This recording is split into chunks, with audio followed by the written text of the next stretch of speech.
Happy Monday, everybody, and welcome back to Brown Bag Bets. Powered by BetSports, we are your daily dose of quick hit handicapping and sports betting picks. I'm Alex Christensen, and joining me, as always, Mr. Andy Molitor. Wimbledon finals, the Scottish Open. Xander wins again. There was some baseball. Our Baltimore Orioles keep winning baseball games. What were you watching this weekend? How you feeling? And by the way, folks, get your Baltimore Orioles futures in. I did put $50 on the Orioles to win the AL because one of the books had an obscene number. So it ended up being so. If the Orioles win the AL, I will buy, I don't know, a house, a car, something like it's more of a I will hit cash out if this gets anywhere near, if they make the DS, I'll probably hit some cash. It depends how they're looking, I guess. But congrats to some hot teams. I ended up playing some Detroit and some Baltimore to make the playoffs as well. After that was suggested, they were both around 20-1. So some teams with some talent that are heating up, and it's a bit of a weird league as far as like Houston and New York are very, very good, and then the rest of the teams are just kind of there, including my Twins, who, if you remember and you watch this show, we put some futures on them to win the AL and the AL East, or excuse me, the AL Central. But yeah, the Wembley finals. What'd you think of old Rebar taking out Ons? That was a gutty performance after going down a set. Well, more importantly, apologies. Apparently, we've been saying her name wrong forever. Rybikina, whatever. I don't know. Elena, the Call her Kazakhstani, if you Rebar. will. It's not even close. Yeah, that's fine. Whatever. If she's not watching this, I mean, if she is, apologies again. We're really sorry, but it was awesome.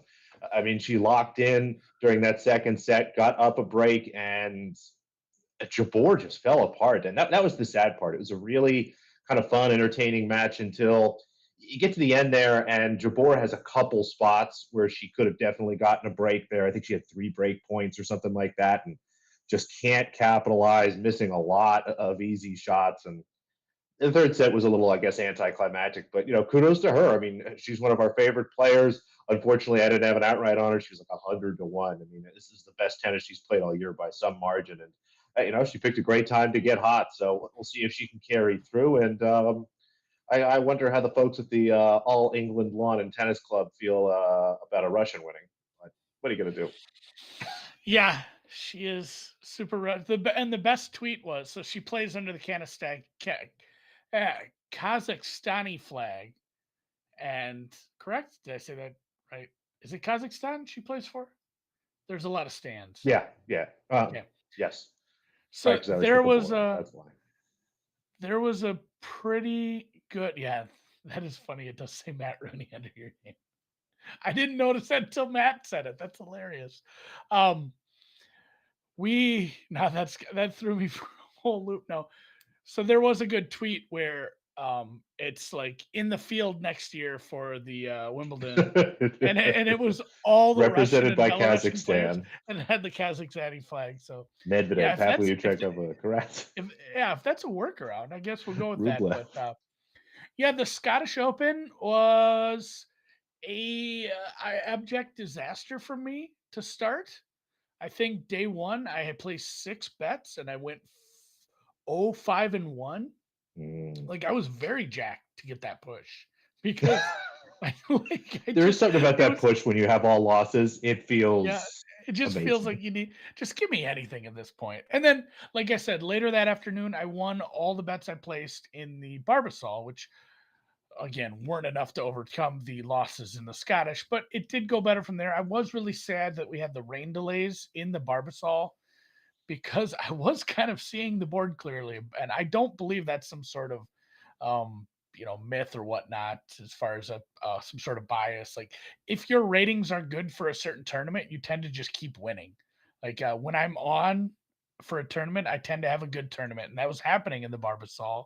And then we ended up with those rain delays where they went right from round 2 to round 3, and then right from 3 to 4. So there weren't a lot of opportunities to bet rounds 3 and round 4, which is annoying when you're actually doing well. But the bets I did place over the weekend did very well for the Scottish as well. I think we closed it out with a nice run of wins, even in put a couple in article form. And then Xander, 20-1. I said, I think I said it on a show, like there were 16s and 18s. I said, if I find a 20, I'll bet it. And then I found one and did bet it. So he is hot, hot, hot Kudos. heading into the Open. He's technically won his last 3 events. If you count he won a 2-day pro-am that they Oh, played on Monday and Tuesday. Like, he played very well too. So like the last 3 times he's gone golfing, he has beaten everybody else on the golf course. And he is your second favorite only to Rory here in Scotland, the home of golf. They played golf on this course before it was golf. even a golf course in like maybe I'm going too far back in this hyperbole, but I think it was like the 1400s where they just they just cut some of the grass and played golf. They didn't have a course set out yet, but this is cool because it is one of the oldest courses in the damn world, maybe the oldest, and it's open to the public. It ain't cheap, but you can go play all the courses here at the at St. Andrews here. So I don't know. We see some of these articles and it's like put into Twitter form. Somebody posts their article for the Open. It's like a stacked field, and well, no shit, buddy. Like it's like saying we have a stacked field. Like Djokovic and Nadal showed up to Wimbledon. Well, it's no kidding. The Open is going to be a stacked field. You can see it in the odds on here. It's lots of big names. You've got Fitzpatrick, US Open winner, Justin Thomas won the PGA, Scotty Scheffler. I mean, we've had some creme de la creme winning our majors so far. So it'd be crazy. It isn't crazy. It happens all the time, especially when Tiger was doing his thing. But winning a second major of the year is not off the board for any of these guys. Former major winners in Rory, Jordy, Rahm, a lot of big names here. So I don't know who the fuck's gonna win this thing. It's gonna be tough for me. JT at over 20, huh? I know that's kind of tempting. He's been playing really well too. It's a course that can get beat up a little if the winds are accommodating. It's not a course that you can't score on. So I think it's going to be a little more. It's either going to be a high deviance one where we end up with some weird names at the top of the leaderboard who just can sun run a little, or one of these guys is just going to have like any of these people on this list you can see right now, their ceiling, their 99th percentile game has them just wire to wiring this thing. It is a course where they could score, and if it works out, like you could just see Shane Lowry shoot a really good Thursday round, and then just absolutely wire to wire this thing because it is a course where you can just continue to score and continue to keep your lead. Although to be fair, when you have a course that can give up big rounds like that, you can end up with a Jordan Spieth 8-under round where he comes out of nowhere in the third round. We have that all the time. So no bets from me yet. We used to do New Year's in August on the deep dive where we did a little last week kind of. Oh, We'd say here's what I'm gonna try to do better this year in the NFL. And I think we did actually talk about that a little on the deep dive last Wednesday. But for golf, definitely my FOMO has been seeing people with Scotty tickets that are 40, 50 to 1 because when Scotty got hot in the spring, they just placed him for all 4 majors. Same thing with Zalatoris. There's people with Zals at 50 to 1s. So it's something I want to get better at, is placing some future bets. It's not great for content. Like, it sucks to tell someone like, hey, here's a bet you can't make because I made it 3 months ago. And if you didn't watch that specific show or see that tweet, you're shit out of luck. But for my pocketbook, I think I could have had some better numbers on a few people here. So I will try to get better about that as we go into next year's majors. And getting I don't ahead know, of Alex, futures, it just helps. yeah, and just kind of transitioning to tennis because we're going to talk about Budapest and Lausanne here. Is how much of that do you do in WTA if you think you're getting the best of enough? Because a lot of those too is, those are not usually void note runners. Depending, I don't know, maybe I'm speaking out of turn there. I don't know how the legal books treat a lot of that. It depends which book. Our sponsor, FanDuel, has honestly some of the best tennis rules of any book. They will void a ticket if someone doesn't end up playing, but I do like getting out ahead of some of these numbers. There is another odds maker that supports odds for a lot of regulated books. For example, they make the odds for Bet Rivers and Barstool and Unibet. You probably know who I'm talking about by now. They put out some really big numbers. Now, it's hard to get a lot down. This is something that, if you remember the WNBA show, Clive and I actually met at a Parks Casino, basically, and we're sitting down trying to, and we had one of those quandaries, Andy, where you couldn't bet more than $1 on someone because the payout was too high, but the minimum bet was also $5. So you walk up to the counter, and the guy behind the counter goes through the same thing, and they stare, and you can get a few bucks down on these things. But two actually that I did bet this weekend for the US Open, the Jesse Pegula number is terrible.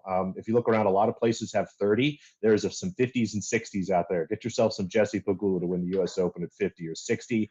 And then Veronika Kudermetova, and this is at the book that I just told you. She's in the 30 to 40s everywhere. That particular book has her at 200 to 1. Go in and see if you can find a book that'll let you each way that. Basically, it gives you a bet on her to win the title and then another bet at the same stake, but at half the odds to make the final. And at 200 to 1, you get a bet at 200 to 1 she wins, and 100 to 1 she makes the final.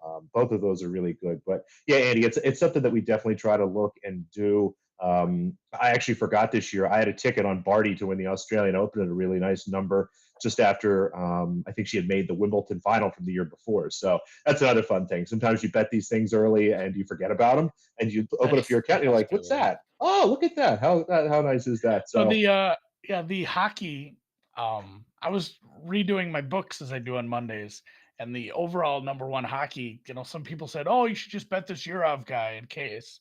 And there's some 5-6 to 1s out there. And one of my accounts was off by a bit. And I thought I had only done it at certain places, but turns out I had one bonus Slovak guy to go first of all ticket. It wasn't much. They weren't taking much there, but still nice to find like a couple $100. Like, oh, well, what extra future that cash? That's my favorite thing. I remember the Barty one, like with you. How you forgot that one through 2 weeks is beyond me, but that's a really good feeling. And then the Wimbledon's over, and we head into the weird. I call it the weird part of the schedule for sure. yeah, it's like the clay. It's not a swing. It's like a clay purgatory or something. It's this funky little couple weeks in the season where, for some reason, we stop playing grass because God forbid we play more than 4 weeks of grass tennis every year. We have a couple clay tournaments for a few weeks before we get back to North America for the swing. Although we didn't talk about the men's final. What do you think about Djokovic? He won. He was great, but man, it felt like Kyrgios blew a couple chances. Don't you think? Yeah, and I said that too. I felt like Nadal was going to play. That was actually surprising that he pulled out. That's how you know it was a real injury. Otherwise, he would have just gone through it. But I said, like, he's played good tennis, but he hasn't played someone that's going to really frustrate him yet. And those two men, not only based on their skill level, but that's just how it works with tennis. If your skill level's that high and you're just continually having to return balls that you didn't think were coming back your way, it's frustrating for any tennis player. It really And bothers you, and it did bother Nick. Nick does not deal with adversity as well as some of the other golfers, tennis players we know. And once he started screaming at his box again, it almost felt like I should add on. Like this is over at this point. I don't know if he wins another set. He played very well. I thought he played really good tennis for big parts of that, and he gave Joker a test. But Joker is probably the best tennis player of all time. I'm gonna probably take the probably out of there. Like what he's done over his career, in a career where he had Federer and Nadal at the same time as him, and Andy Murray for chunks of it was playing high level.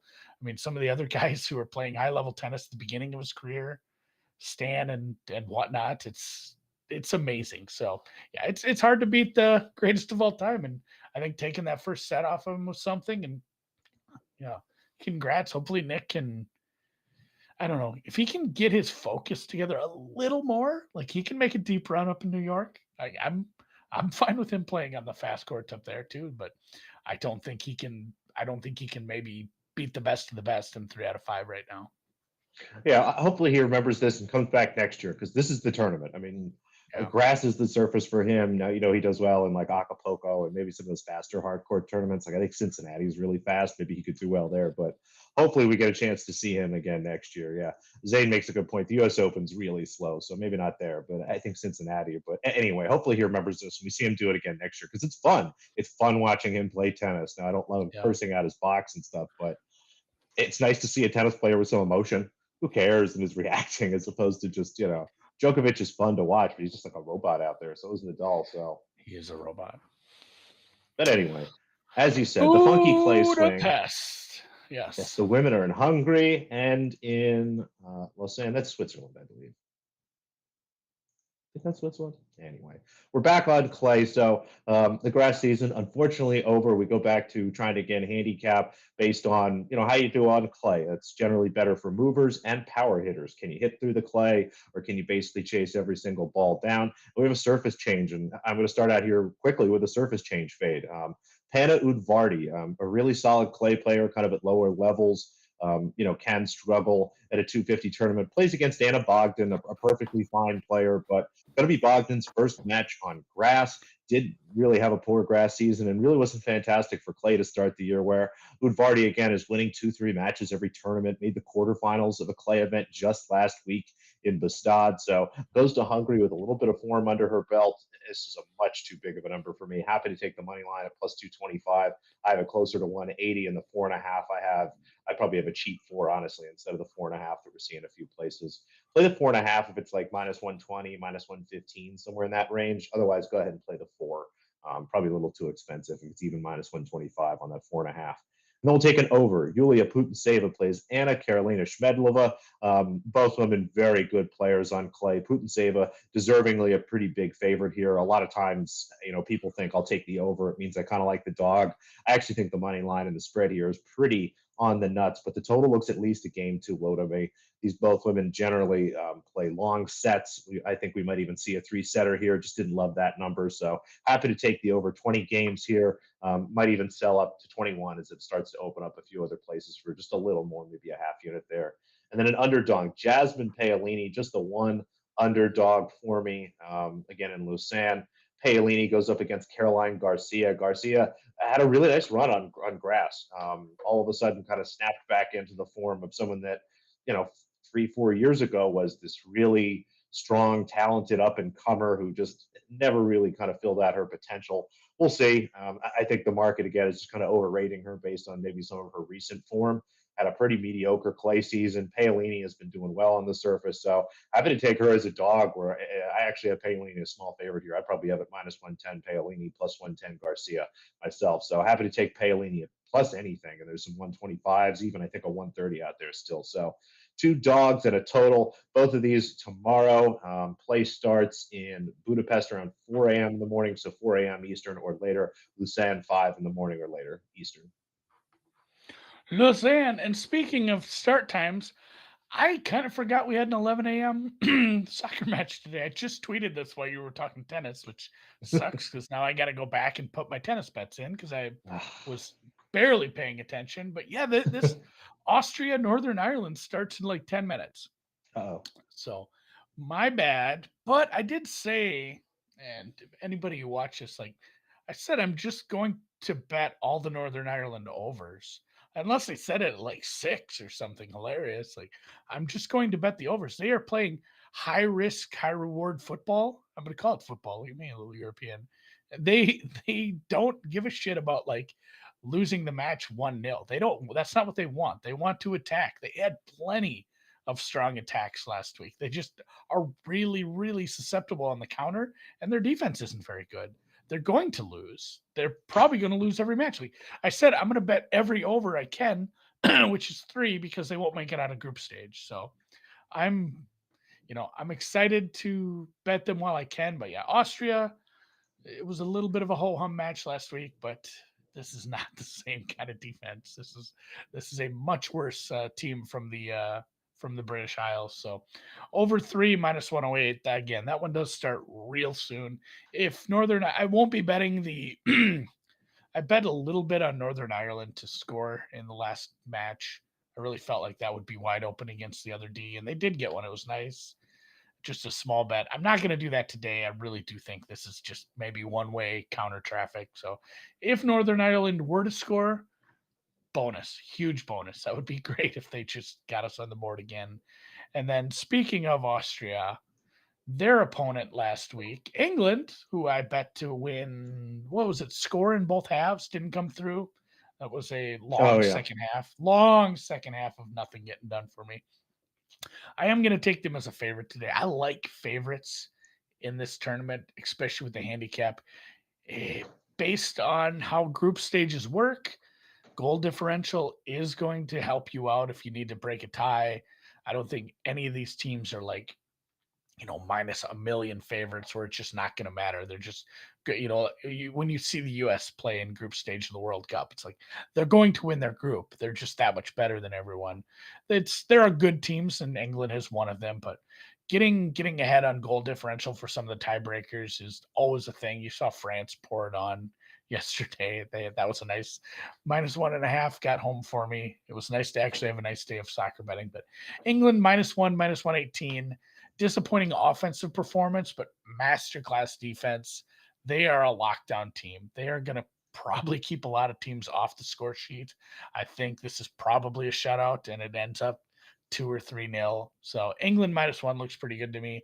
They're so anyone who doesn't understand XG like me, I barely understand it. It's a measure of how many goals they expected they should have scored. Yeah, should have, based on the quality of the shots and where they took it from. And Location, blah, yeah, blah, blah. yeah, they use different places use different metrics for that. But the XG versus Austria was like 2.5 or better. Like England should have scored more. They had a lot of good chances they need to finish. I'm sure that's what they worked on in any training sessions between that match and this over the weekend. So looking for England to pour it on against Norway. And like I said, Norway gave up a goal to Northern Ireland. So maybe that defense isn't all it's cracked up to be, and we see England pour one on here. So it's coming home. 3 Lionesses. Let's go. And we'll call it a show. I don't know. Good Monday. Happy Monday. I'm excited about the Open.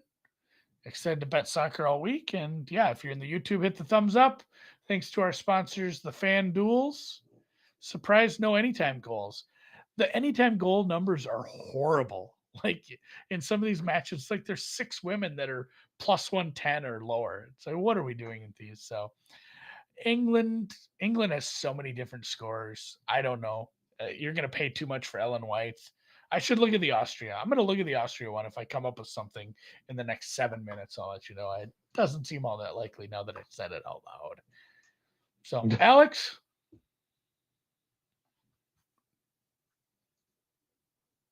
I just